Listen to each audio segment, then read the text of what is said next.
Hello everyone, it's Samantha back here with another video. Hope you're all okay and life's treating you very well as always. Today I thought we would have a look at this gorgeous necklace and earrings suite. It's nice to have a suite of jewellery, I think, sometimes. I'm not a huge fan of matchy, but these little sweet guys, you can obviously wear them individually or you can wear them as a set. So I thought we'd have a look at a little jewellery suite today. So I think we'll just get straight into it, shall we? No small talk, as usual.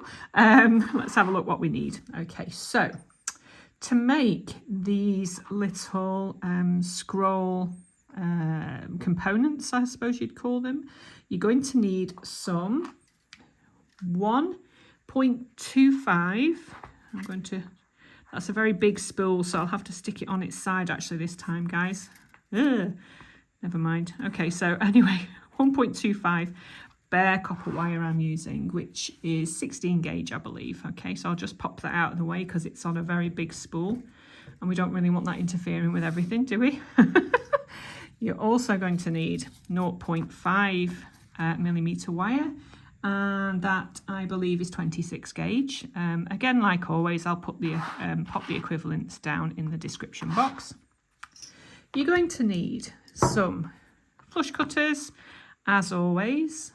You're going to need two sets of chain nose pliers, as always. And obviously, if you're proficient in your round nose, use your round nose. But for this, I'm going to be using my 6-step bail making plier, and mine are 2 to 9 millimeter increments. Okay, so everything that I'm doing today is based around these. You're going to need just a ruler to measure out your lengths of wire. You're going to need some jump rings. Now I make my own, and these guys are 6 millimeter, made with the 16 gauge wire, the 1.25 millimeter wire. You're going to need quite a few of these because, as you can see, we attach each one of these little components via a jump ring. Okay, so you're going to need quite a few of those. And you're also going to need some 6 millimeter beads. Now, I bought these little guys at a local bead fair. They weren't very expensive. They're just jade, dyed jade, and I just thought they were really, really pretty. So these ones here are 6 millimeter Dalmatian jasper, but I thought we'd have a look at some little jade ones today. Okay, so that's what you're going to need. And we'll also go through very quickly and briefly how to make the little chain to go on the necklace. Okay, so if you gather all your materials together, and we'll get going and we'll look at how to make this gorgeous necklace with the earrings to match. Okay, so I'll see you in a few. Okay, so we're back. Hope you've got all your materials ready and let's go for it. Okay, so I think the first thing to say basically is that if there's any shadows in this video, I apologise. Again, it's a really hideous day here up in the northwest of England, and it's just literally rained. So I'm having to set up in my dining room instead of my conservatory, which is the brightest place to film these particular videos. So I've had to put my studio lights on today. So if the shadows are annoying, I apologise. Okay, so let's get on with it, shall we? Okay, so the first thing we need to do is to have a look at how to make these little components. Okay, so as I said previously, all of the measurements that I'm going to give you are based around my 2 to 9 millimeter increment 6-step bail making pliers. Okay, so I'm using a different angle as well today, so hopefully it will focus on what I'm doing rather than anything else. So let's give this a bash, shall we? It's just on a slightly different angle. Okay, so the first thing you're going to need is to measure out some of your 16 gauge wire. Okay, so for each one of these little units here, let me show you. Each one of these takes around 10 centimeters of wire. Okay, so I'll just pop that there. So like with everything we do, we flush cut the end just to make it nice and neat, which I will do here. There we go. And just give your wire a bit of a straighten. Gosh, this is such a big spool, it won't fit on the screen, so I'll do it. I'll do it from this angle here. Okay, so approximately 10 centimetres for each one. Now what I do when I'm making these kind of things is I will just cut quite a few lengths of wire so that I'm not doing it one by one, because that just really irritates me for some reason. Oh dear. Okay, so here we go. We have our 10 centimetres of wire. Okay, so in order to make these little scroll spiral sections here, I use the second step on my plier, which is here. Okay, so placing the wire right at the end of the plier so that you can't feel it, you're going to be using a bit of a rotation action here with your wrist. Okay, so we want to make a nice, neat, open scroll like so. So hopefully this will focus. So we literally turn our wire like so. So we've made a little hoop. We want to do the same on the other side in the same direction. Okay, so there we are. Can you see we've made a little scroll on either side? Okay, so we then come in with our chain nose pliers and literally start bending our wire like so until the point of that wire here faces downwards. Okay, so you do that on both sides. Really doesn't matter if these guys are slightly got a pointed end. That's quite often what happens. There are ways to avoid that, which I'll probably do in another video, but for this particular thing I like the organic shape anyway. Okay, so you've got this. Now what I'd suggest you do now is make lots of these. I think you need 13 to make this guy. Let me just count. 2, 3, 4, 5, 6, 7, 8, 9, 10, 11, 12, 13. Yeah, you're going to need 13 of these little guys. So my suggestion is that you make 13 of this shape, and every single time you do one, just place one atop the other just to make sure that they are all the same length and the same size. If you're okay about having these guys and these loops slightly different size, then that's absolutely fine. But I sort of lay them all on top of each other, so I have 13 of these. Okay, so the next step is to come in with the 5th step on your plier, and with these two spirals facing to the left, we take our wire, facing this way. You want them to go against the grain, if you will. Okay, so facing this way, you pull these two around so that the two spirals, it's almost the same, well, it is actually the same as if you're making an Egyptian link bracelet. So we pull them in the same direction. Okay, so that everything's nice and straight and neat. Okay, so we have this shape here. Now if you find that one is just slightly higher than the other, like this one, nobody's perfect, literally bend one and bend the other back just to straighten things up like so. Okay, so hopefully, yeah, that's fine. Just push these guys together so that we have 13 of these. What I neglected to tell you actually, I mean, you don't have to bring in your bench block now, but I like to just give this little end here a bit of a hammer. So tap, tap, tap, tap, tap. I won't do it now because it's extremely noisy. You don't want to be listening to me hammering. Okay, so we have 13 of these guys. All right, so once we've hammered, this is what they look like. I don't know if you can see that they have a little bit of texture there. I really like a little bit of texture on my pieces. Okay, so we have 13 of these cute little scrolls. Okay, so the next thing we need to do is we want to be, I mean you can attach a bead on every single one of these if you choose. I choose to do it so that there are you know, a plain one in between. You can have beads in each of them if you so desire. So you go ahead and do that if you like. So we'll just attach a bead into this guy and I'll show you how I do that. So take your chosen beads.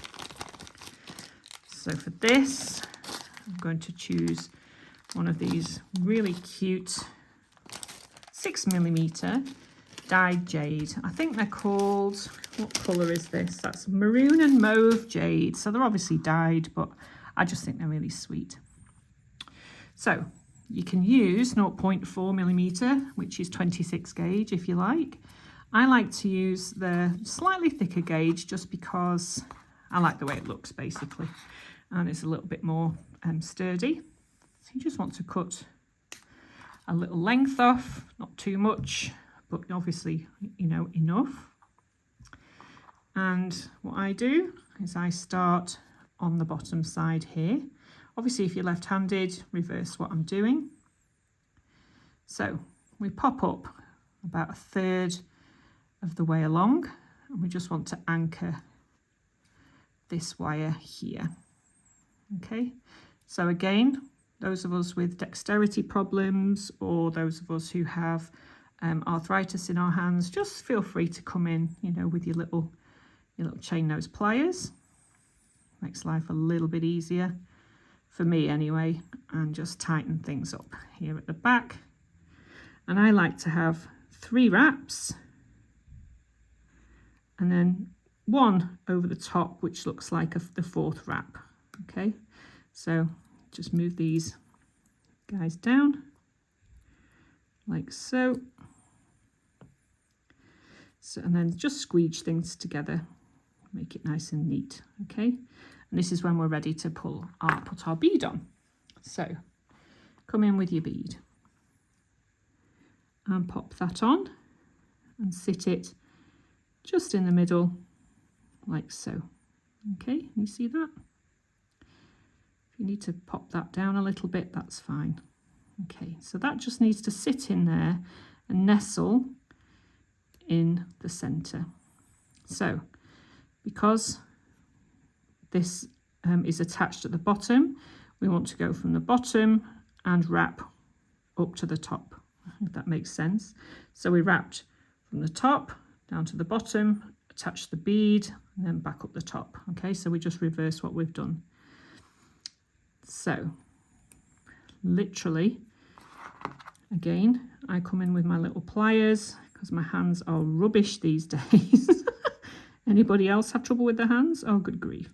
In fact, I've been doing so much wrapping recently. I don't know if you can see the calluses that I've started to get on my fingers. Can you see? Those 2 particularly. Have anybody else got those, or is it just me? I think because seasoned jewelry makers and wrappers have these awful, awful things on our hands. Anyway, it's worth it, isn't it, guys? So as you go in, just nicely keep things nice and neat. And again, using the pliers to keep things nice and tight and taut and neat. Just give things a little bit of a squish and tighten like so. Now, I know there's some of you who are going to say, oh, that's an awful lot of spare wire there, Sam, but you know what? It doesn't bother me too much. I like to have a little bit more wire to play with. Just makes the wrapping a little easier for me. But, you know, you do you. If you don't like this much waste, then don't use as much wire as me. So literally just snip off at the back, close to the frame. Okay, oops. And then literally come in and tighten this guy through. I'm just working through the camera, so bear with me. And squeeze. Okay. And then give it a little smush on either side. If you just need to move things around a little bit, that's fine.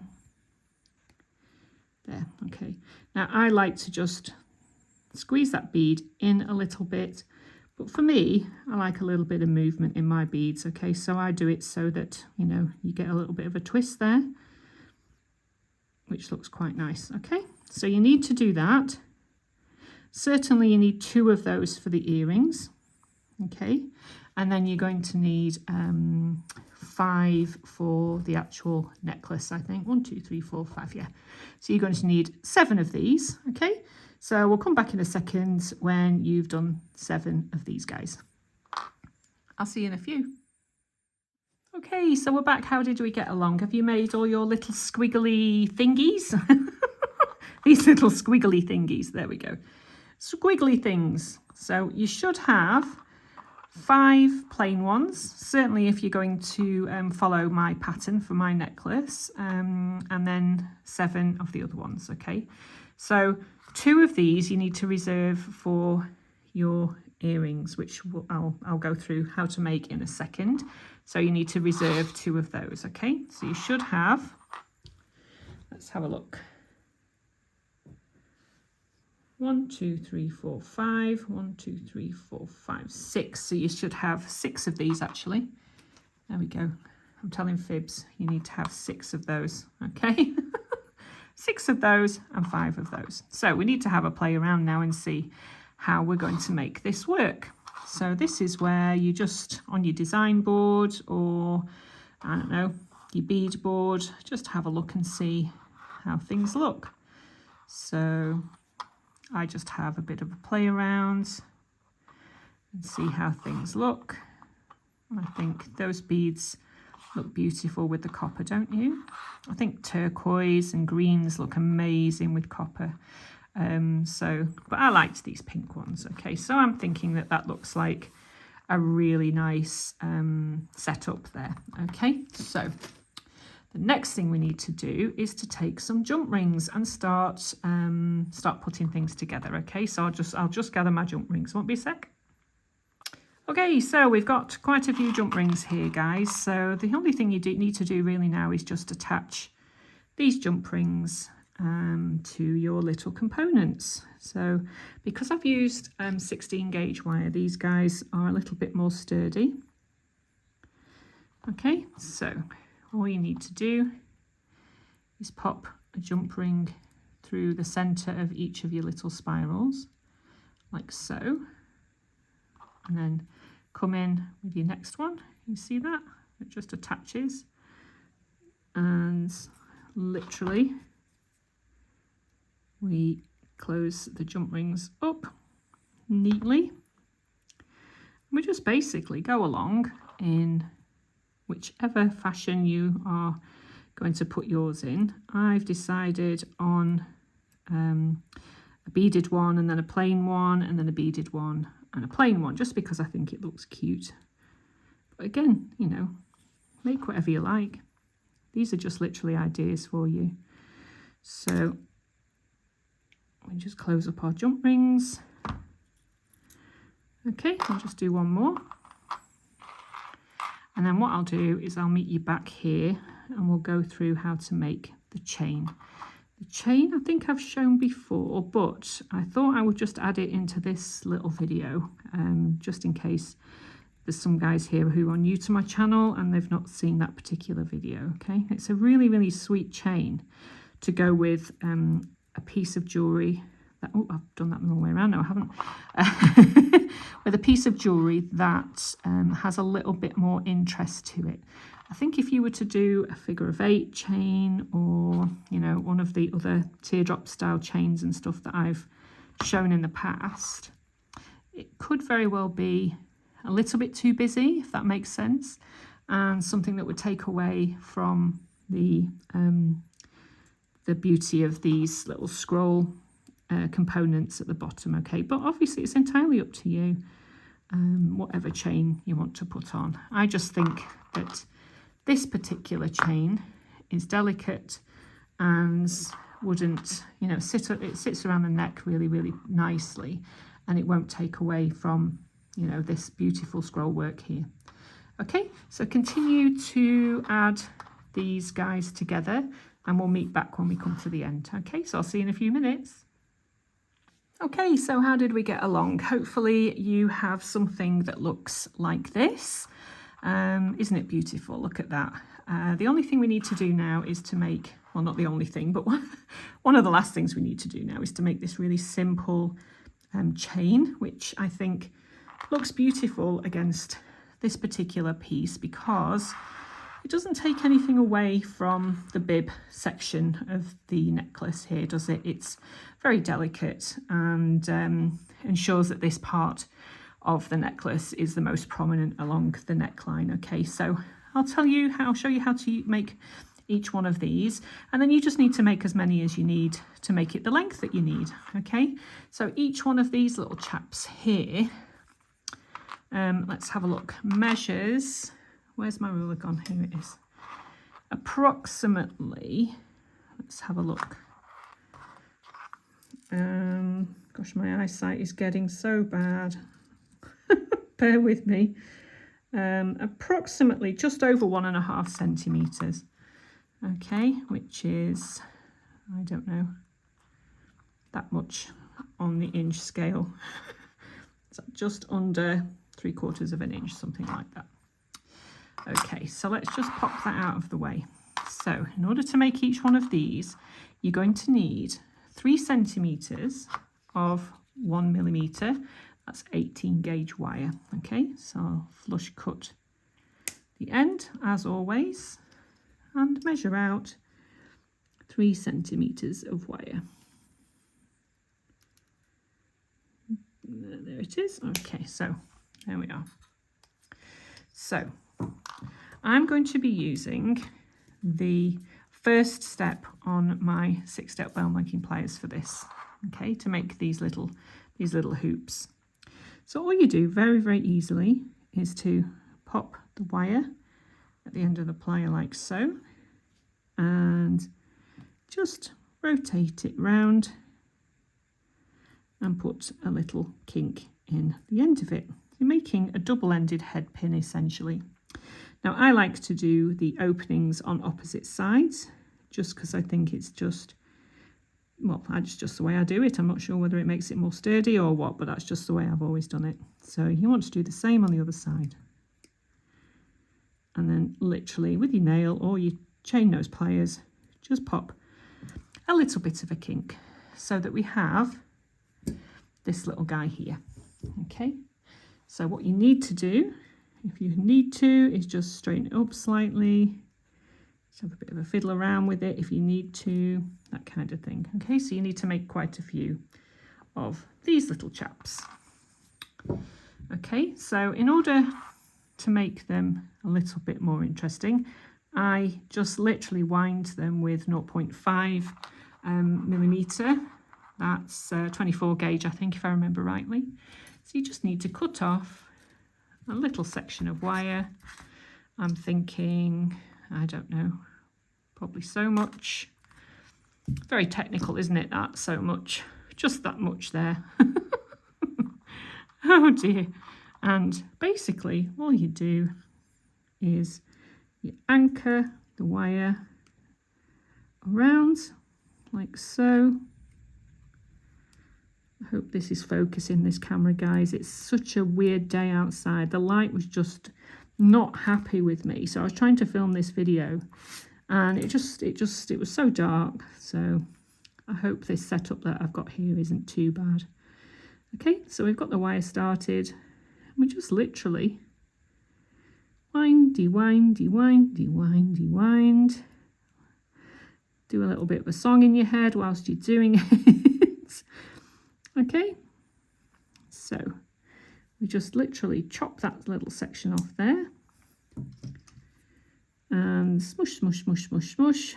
So we're happy with that. I'll just straighten that guy up a little bit there. Okay, and then if you've pushed all of this wound wire downwards like so, then just literally finish it off at the end there. Okay, so you'd cut this part off real close, and then again come in with your chain nose pliers and just smush things up, give it a tighten. Okay, and straighten things up if you need to. Made that worse, Sam. There you go. Okay, so we have lots and lots of these little guys here. So you're literally just to join them together like a barn door. Rather than outwards, you want to do it up and downwards, like so. And then just attach these little guys together. I just think it makes for a really pretty chain, and one that's not too ostentatious, that would take, you know, the beauty away from your little, you know, the bib part of your necklace here. Okay, so we'll take a couple of our jump rings, okay, and join one part of your chain on one side and this part of your component on this side, okay, and just like so. So that's the first side done. Okay, and then we just need to do exactly the same on the other side. So we take our jump ring, attach our other chain. I make these guys in front of the TV. Now then, see, I had a rogue jump ring then. There we go. I do these in front of the TV at night, just because it saves me talking to my husband. No, I'm only joking. Oh, my poor husband, the ever-suffering husband, or partners, bless them. Okay, so we've attached that nice and neatly there. So, as you can see here, we now have our little sort of bib part of our necklace, as you can see here. How beautiful is that? Absolutely gorgeous. So let me just move these out of the way, because we're going to need a bit more of these in a second. So how does that look? Okay, isn't that beautiful? So you can put on any type of clasp that you like. I tend to, I'll just show you here, with this piece that I made, I like to put on 2 of the same sized jump rings, and then I make an S clasp, mainly because if you're making these to sell or to give away, or, you know, that kind of thing, an S clasp will do away with the need to be handed. So if you're right-handed, you would normally have the clasp on the right-hand side, wouldn't you? And you'd fasten it with the hoop and the clasp on the right. Whereas if you're left-handed, you would do it in the opposite direction. So for me, I will be selling these pieces. I like to put an S clasp on. They're very secure, and it does away with the need to be handed. So that's just a little tip for you as well. But again, you just put on whatever clasp you like. Okay, so I will be using an S clasp for this one. So I'll just rob that one from there for now. Okay, so come in with 2 more little jump rings. What, these ones I think are 6mm. Okay, and all you need to do is put one on one side, like so. Close them up neatly as you can.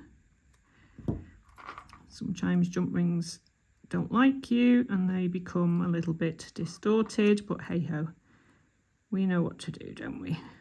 There we go. And then second one, pop it on to the end of your beautiful chain. Okay, and then again, we come in and, gosh, working through the camera's hard sometimes, guys, so just bear with me. Actually, that jump ring wasn't one of the best ones, so I'll put another one on there at some point in the near future. Okay, so there we have our necklace with a beautiful, beautiful simple chain. Okay, so all you'll need to do, like I say, is to make an S clasp, or again whichever clasp you like, to finish off your piece. are absolutely beautiful. So these guys would look equally as beautiful if you put a patina on them. And how beautiful is that? I really, really love these. Okay, so, however, if we're making a suite of jewellery, a matching set, which, you know, some people like, some people don't, but, you know, sometimes I think it's nice to have a matching set. So, these two guys that we saved from our initial making, okay, 1 2 3 4 5 6 6 7, yeah, so we had 7 to begin with. So these guys now I'll be turning into earrings, like these chaps here. Okay, so you're going to need 3 of the same size jump rings for each one. Okay, so we need, let's just pop this beauty out of the way for now, up here. So we need 3 jump rings for each, and we need 2 ear wires, 1 for each. Okay, so there we go. So I'm just going to pinch these ear wires from this other pair because I was silly and didn't prepare properly and didn't prepare myself, so that's not good. Anyway, so what we do is again come in with our chain nose pliers, and you want to put one of these lovely jump rings in each one of these spirals here. Okay, so tighten up and close your jump rings, should I say, like so, and another one on here, like so. Obviously when you're doing it, just be a little bit more careful when you're doing yours. If you don't want sort of tool marks on your jump rings, etc., feel free to use nylon jaw pliers, that kind of thing. So with the 3rd jump ring, what we need to do is pop it through both of the existing jump rings like so. Can you see that? Okay, so, oops, sorry for the little break there, guys. My husband was wandering around on the telephone, not realising that I'm in here recording. But anyway, so can you see how we've got that jump ring attached to these other 2 jump rings? Okay, so the only thing you need to do then is to pop this guy here onto an ear wire. Again, I make my own, so I'm sure you guys know how to make jump rings, how to make ear wires by now. Okay, and there we have our matching earring. How beautiful is that? So I will just do the second one just whilst I'm here. So we pop that guy through there. Ooh. Like so. And again, you can make these jump rings and components, and of course the chain in front of the TV in the evening. So sometimes if I'm a little bit I need to do something with my hands, I'll either do my knitting or I'll come in and make quite a few jump rings and that kind of thing. So there we go. And the final one, we open that up and pop it through these 2 other jump rings. How beautiful. You may actually finish these earrings how you choose. To be fair, there's all sorts of ways that you could finish these, but I just think using the same size jump rings with the same components, they just all look like they match. Okay, and it looks like a matched set, which is essentially what we're going for today. Right, put that on there like so. So here are your beautiful earrings. I think these would look really, really gorgeous with pearls, or indeed green or turquoise beads. I think turquoise and green look gorgeous. I think I might put a patina on this particular set because these jade beads won't take too much bother with the liver of sulphur. So if you decide to do that, just be careful of your beads, okay? So here is your matching set of gorgeous, gorgeous, gorgeous components and a beautiful simple chain. What do you think about those, guys? Okay, so I hope you've enjoyed the tutorial and I'll see you in the next one. Have a lovely week. Bye, guys.